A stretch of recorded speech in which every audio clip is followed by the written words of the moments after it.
Hi, I'm Isadora and welcome to my channel. If you've been watching my what I eat in a day vlogs, actually I don't know if they came out before this, after this, I don't know what's going on. But I literally watched the whole first season of Supernatural in like a couple days, and literally I just need to talk to somebody about it. Maybe this is a dumbass video to make like a video about season 1 of a show that came out in season 5 and whose fandom hasn't been super active in years. Maybe I'm sure there's a shit ton of Supernatural video essays. This isn't really a Supernatural video essay where I try and say that I don't know, the Dean Winchesterification of my asshole. Whatever. Oh, ew. That's gross. Anyway, that's the vibe, so if you don't like it gross, you should probably head out of here, baby girl. Anyway, so today we're gonna talk about, does season 1 of Supernatural hold up today? The show came out in 2005. That's literally 20 years ago, which is, insane to think about. Yo, the unforgiving march of time do be unforgiving, and it do be marching, you feel me? So anyway, I want to talk about my pros, my cons, would I recommend this to somebody to watch? I'm a writer myself, so I tend to come at things from a writer's perspective, whatever the fuck that means. Anyway, I guess you'll let me know if this is a waste of time. On my channel, I kind of want to do a mix of things. I want to talk about, everything I'm into. So, I do a lot of food content. Right now, I'm also doing a no-buy year. And, I love, vampire media, spooky media, and, music. I even have, playlists dedicated to, creepy, death-related films, music I'm listening to, all that kind of shit. So, check out my channel if you want to, if you fuck with me, if you want to be around here, great. Welcome. Bienvenidos, hermanos. Vamos, let's do this. Alright, so does Supernatural Season 1 hold up today? I got my notes down here, so let's do it. So one of the first things I have to say is that I have to give the show incredible props. Certain things, when you're looking back at things with, nostalgic eyes, you can be like, was this thing actually good, or was I just 11? That's a very valid fucking question, okay? But at least, in season 1, I didn't tell you about my, relationship with Supernatural. So I didn't catch it when it was on. I saw the first couple seasons of it on Netflix, I think, in my early 20s. And so I'm 33 now, so this was 10 years ago that I saw it, and I stopped watching it in season 4 or 5 or something, because I don't remember exactly if I got really bored of it or it got really dumb. Please do not spoil it for me, because I literally remembered 4 things about Supernatural when I started into it. One of the things I remembered was that Bobby fucking slapped. I remembered that, all the men in that show are really hot. I remembered, Sam and Dean in priest costumes. I remembered that vividly. I was having my Fleabag moment. And I remember that, I think, especially Dean, died every other episode or something. So you could see, I was basically going into it fresh, having not watched it in 10 years. And, when I watched it, I was not sober. So, girl, I don't know what the fuck happened. Anyway, so that was I'm essentially, I want to watch the whole season all the way through and give my feelings about all of the seasons. So let's start with 1. So in my notes, first thing, the characterization and writing is incredibly strong and consistent, literally from the pilot on. This is pretty incredible and uncommon in a lot of TV shows.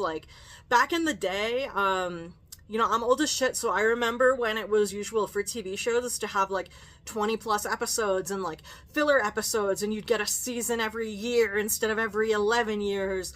Curse you, Interview with a Vampire. 8 episodes every 12 years. By the time that shit comes out, I'm gonna literally be 900 years old.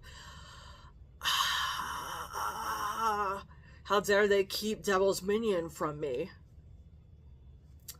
I'm trying to see some old man Yowie. Anyway, let's get back to the point. Yeah, so in the show, literally from the pilot on, especially Sam and Dean, like, the characterizations are perfect. It's so consistent. Like, sometimes in shows, you could see it takes like a season or two for like the writers to come together and really figure out like who the characters are and like what they're doing. Here, like, literally from the pilot on, you know exactly how these people are, and they all go through so much interesting growth, like, over the course of the first season alone. It's beautiful to see. Like, I'd say, is every episode in season 1 perfect? Absolutely not. And I do have some critiques and I want to talk about it. But overall, I mean, even by today's standards, Supernatural has better and stronger writing than like most shows that come out these days. Like, you can really tell that Netflix is giving people notes, like show creators notes, and it's like, make something that's really stupid so people can like keep it on in the background and like know while they're actually doing something else, and it doesn't matter. Like, the writing is top tier, incredible. So, my next thing, I would say the weakest episodes are the ones that take on urban legends, like the Hookman and Bloody Mary and, like, the Woman in White. Now, again, like, I feel like we kind of lose a lot of nuance in, like, the internet conversation. I'm not coming on here and telling you that, like, because I think these filler episodes can be, like, kind of goofy. Like, I'm not even saying that they're like horrible television or they're like not worth watching. Again, I think because of the character development and like the strong emphasis on like relationships between family members, relationships between men, super cool. Honestly, it's really good to see a show that's about like guys being dudes but done well. Like, it's beautiful. I love it. But anyway, I think the strongest parts of Supernatural season 1, I think it really shines when either the monsters are really cool, which there are, both in execution and like solid visual effects, or like the execution and the narrative tension building is so good that it really doesn't matter if stuff's a little goofy occasionally. Like, that's the thing, like, that's what really moves you, is the exploration of like the human spirit and human relationships, and if that's really strong, it doesn't matter as much if the effects are goofy because you care what happens to the characters. I think we're really missing that in like a lot of modern popular American media, where like you actually give a shit what happens to any of the people in these like exquisitely expensive like video game ass like green screen worlds. Like, you just don't care and it's not interesting. So I think the strongest episodes are like when you have really, really cool monsters. Honestly, I think the Skinwalker episode, still great by today's standards. Like, the fact that they have the Skinwalker like physically shed the skins of the people it becomes is literally so disgusting. And the horror is like amped up when, like, again, this creature who, like, the eye effects a little bit goofy, but the fact that it's happening, these things are happening, like, to the characters in the show who you actually care about, it amps up the terror. Like, that's where real terror comes from. I think a lot of the episodes are really effectively scary. So I think the best episodes really are like when the monsters are interesting or cool, like the Striga, which is like a creature that feeds off the life force, mostly of children. I think that's one of my favorite episodes of the entire season because, one, you have an effective monster and villain, and two, the other time Supernatural season 1 really shines is when you get more insight into the history and the relationships and the complicated nature of what these characters have going on together. And in the Striga episode, the monster is not only like really fucking terrifying, but it's used as like a catalyst to provide further insights into like Sam's and Dean's childhood together and their relationship and like why it is how it is. So like those are, I'd say, like when you get more stuff like when they're really leaning into urban legends, sometimes it does get like a little dumb for me. Like there were a couple times where, especially with like Bloody Mary and like how they got rid of her, like that was kind of a goofy episode and it looked kind of dumb. But again, in that episode you had the exploration of like Sam's like perceived guilt for his failures.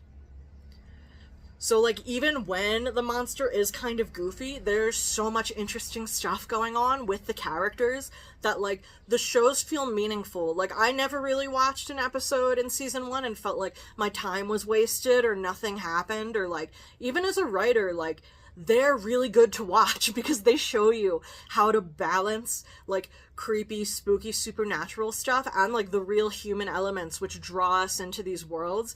They balance it really expertly, even though sometimes the effects or the creatures or ghosts, it's a little bit, like, it's a little corny occasionally, but overall, you know,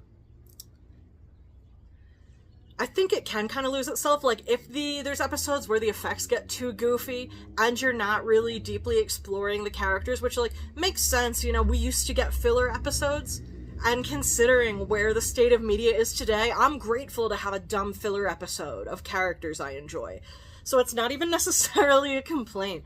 But, like, I think when the monsters are kind of and you're not really exploring anything within human nature, or, like, anything within the characters' relationship, sometimes it's just kind of like, okay, like, that was an episode of TV, like, that was alright. So, then I put my favorite episodes are, the Striga episode I already mentioned, the Skinwalker episode, which I already mentioned. I really liked, we introduced vampires into, like, the lore of the supernatural world within season 1. I love vampires, so I was excited to see them. I definitely don't think they're, like, it's not, like, a super interesting take on vampires, honestly, but, like, they're just one character in, like, a vast mountain of lore, you know what I mean? So, like, they do got fangs. Some insights you kind of get about their take on vampires is, like, they mate for life, like, the sun doesn't really kill them. Yeah, but my favorite episode in this entirety of season 1 was the one about, the faith healer. Again, I'm spoiling, I should say that I'm, like, spoiling season 1 for you, but, I think one thing, Supernatural works really well when it's exploring the relationships of the characters, but also when it's kind of asking, like, dark ethical quandaries. So, there's, like, a faith healer who's garnered, like, a cult following, and it's essentially because, his wife is controlling a Reaper. So anytime he faith heals somebody else actually dies of what that person was supposed to die of, which is, like, a super fascinating concept, a super cool ethical quandary, beautifully executed. I love, and it introduces the Reaper, which is, like, an important thing. I've already started watching season 2, but I'm not gonna talk that much about it yet. But I think it's, like, clicking something in my brain, and I think, like, Reapers are, like, an important reoccurring part of, like, the supernatural universe and the lore. Because I just started season 2, and, like, there's already. Anyway, I'm not gonna, like, totally ruin season 2 because I've only watched the first episode or two. But anyway, that ethical debate with, like, that was my favorite episode of the season and one of my favorite episodes of television I've ever seen. For one, I really love media that is a succinct and clever meditation on death. Whether I'm watching an episode of Supernatural, whether I'm watching a Colombian art film, actually the last 2 Colombian art films I saw were meditations on death. One was Ángel 69 y el otro fue Yo vi tres luces negras. So the first one was about, like, one of the main elements was, like, a dystopian Colombian future where, like, the people killed in, like, state-sponsored violence become ghosts en masse, and, like, people start hooking up with the ghosts. So, like, great wild meditation on death. If you can find it, I have the trailer to both of these movies I'm about to talk about in my, like, Film Rex playlist, and I have 2 old Mexican films. One is Macario, which is, like, also kind of a meditation on death, and one is Santo Contra el Barón Dracula. That's the poster back there. That is not a meditation on it. I mean, kind of, it's about death, but that shit mad goofy. Anyway, and Yo vi las tres luces negras. It's about, like, a man called Jose de los Santos who lives in, like, rural Colombia, and he ends up kind of going on, like, the spirit quest to kind of to, like, join the I don't know how to tell you without spoiling it, but like he's kind of like a wise man. Like he's a curandero, like a medicine man, and he it's just like a long meditation on death. It's super fascinating. Anyway, we're talking about Supernatural though. So when I'm telling you, so I will accept a meditation on death in any language and in any form. And the Supernatural episode with the Reaper and the Faith Healer, one of the best episodes of American television ever made by anyone. And I'll stand on that. Alright, so my next note is excellent when it's a show about guys being dudes. Honestly, like, we don't really get that anymore. I feel like in 2025, if there's a show about guys being dudes, they're all like Andrew Tate fans who want to like sex traffic women. Like that's what guys being dudes is now. Guys being dudes used to be like what Supernatural is, and seeing what has like how the culture has progressed and how like I feel like especially I'm only speaking about the US. That's really the only country I would feel super confident speaking on the popular culture of like publicly. Like it's so wonderful to just see a show about like brothers being brothers. Like they're pranking each other, they're fucking no, they are not fucking. Wow, no, we're not talking about Winsett shit. I meant to say they're like screwing with each other, okay? Like they have like a prank war going for like an episode or two, like they get in spat sometimes, but they ultimately have each other's back and they fucking kick ass. That I love to see guys being dudes. I require more of it. Like, can we bring back guys being dudes in a way that, like, when people, I hate it, sometimes you'll see, like, online, there's, like, it's illegal to be, like, a man anymore, and I'm like, no, you just can't be a Nazi. I'm a big fan of guys being dudes in a non-Nazi manner, like, dudes just going out into the woods and, like, shooting some deer for fun. Like, hell yeah, brother, like, I love like an old car. I love like vintage men's leather jackets. I have a fucking Led Zeppelin tattoo. You think I don't fuck with like masculinity? You won't think I fuck with the concept of guys being dudes? I feel like I'm doing guys being dudes better than all these men out here who are complaining that like it's illegal to talk to women now. I mean, I'm bisexual and I don't talk to like men or women because I'm scared. So actually maybe I'm just like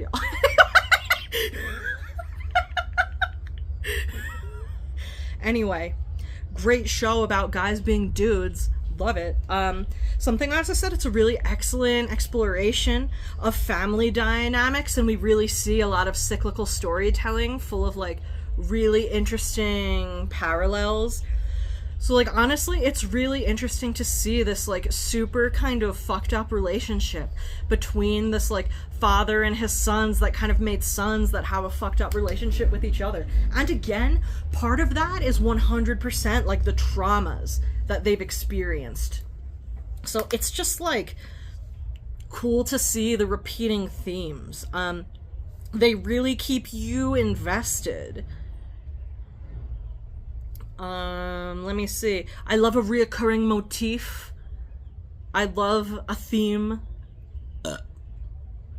I love being intellectual. You probably couldn't relate, but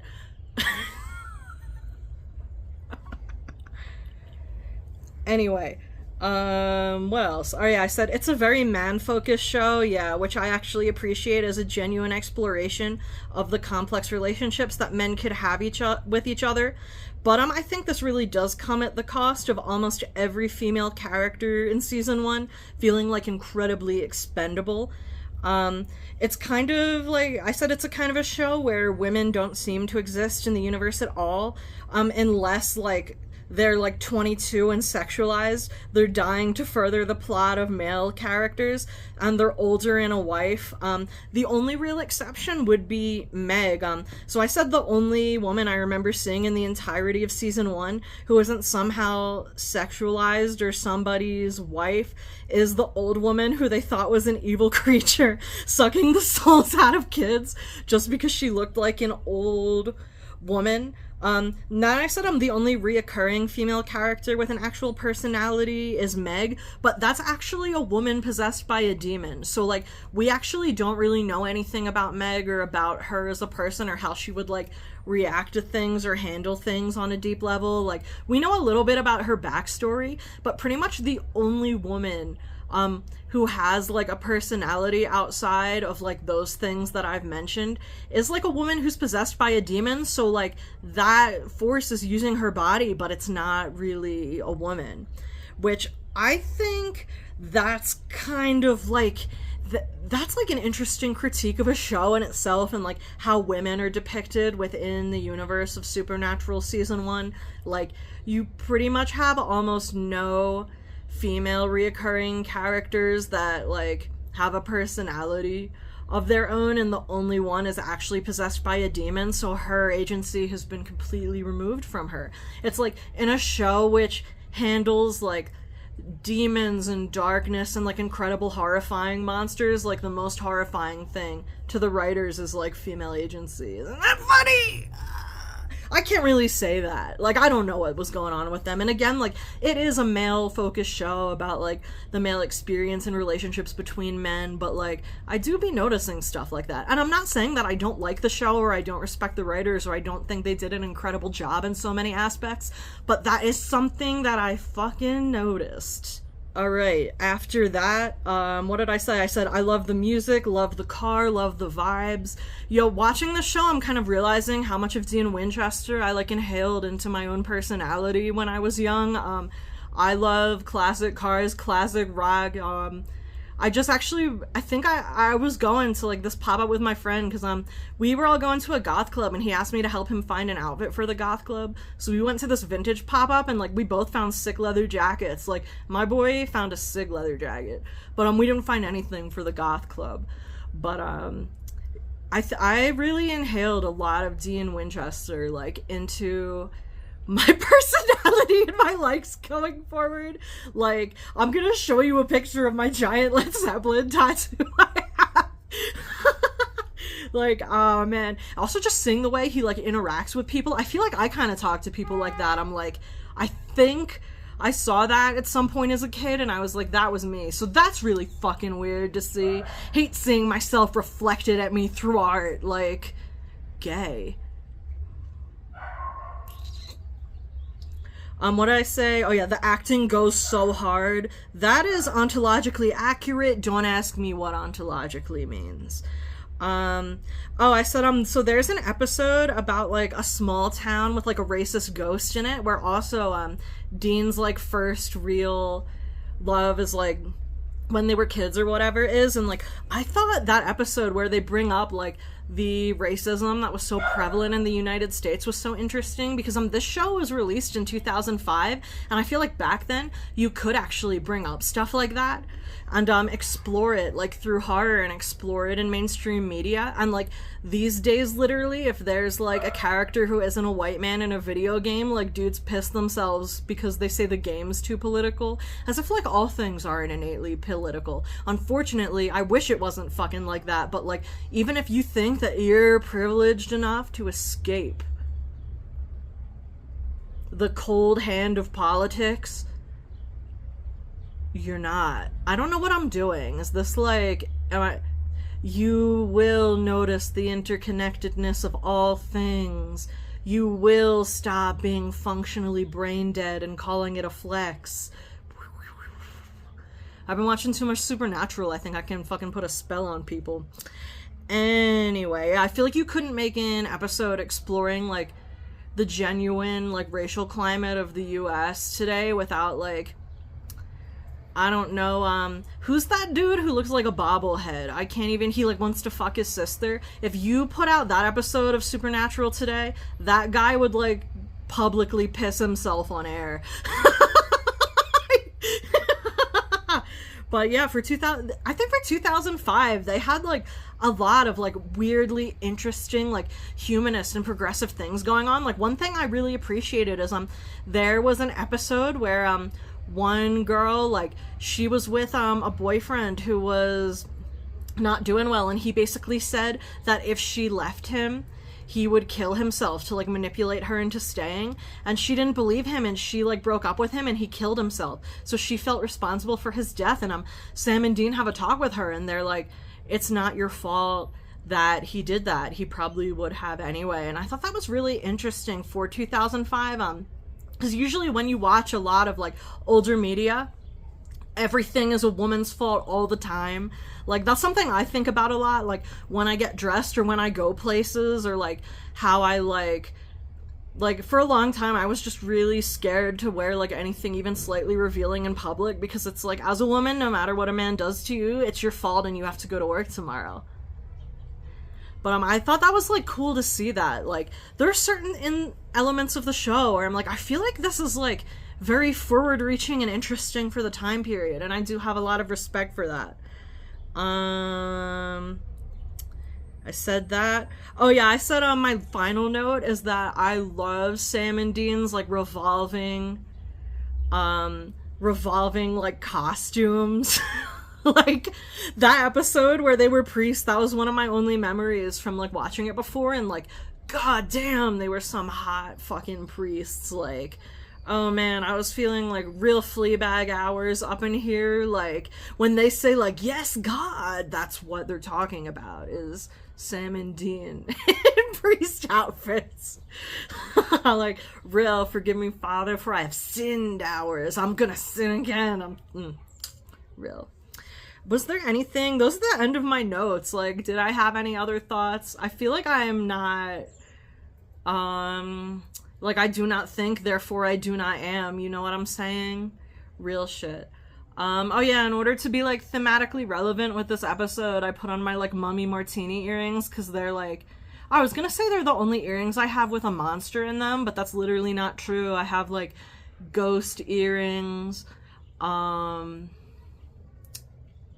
yeah, ghosts or monsters. Anyway, I'm loved Supernatural season 1. I am invested into it down to my bones, and I really understand why it developed a strong cult audience in the way it did. Now, I know that like a lot of people remember like Supernatural in terms of like the Tumblr fandoms and like, oh, they're so cringe, but I'm like, the show itself is incredible, and it 100% deserved the fandom that it cultivated.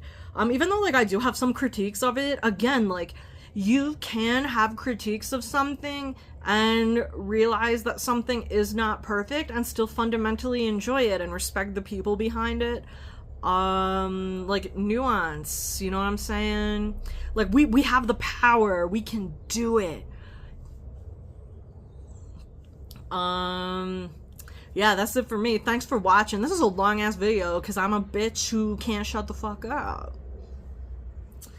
Anyway, remember to like, comment, and subscribe. I'm gonna review all the seasons. I'm gonna bring you, like, my no-buy content, my spooky media content, my, like, food vlogs, like, fashion. I'm gonna do whatever I want on this channel, and, like, y'all literally can't stop me. Alright.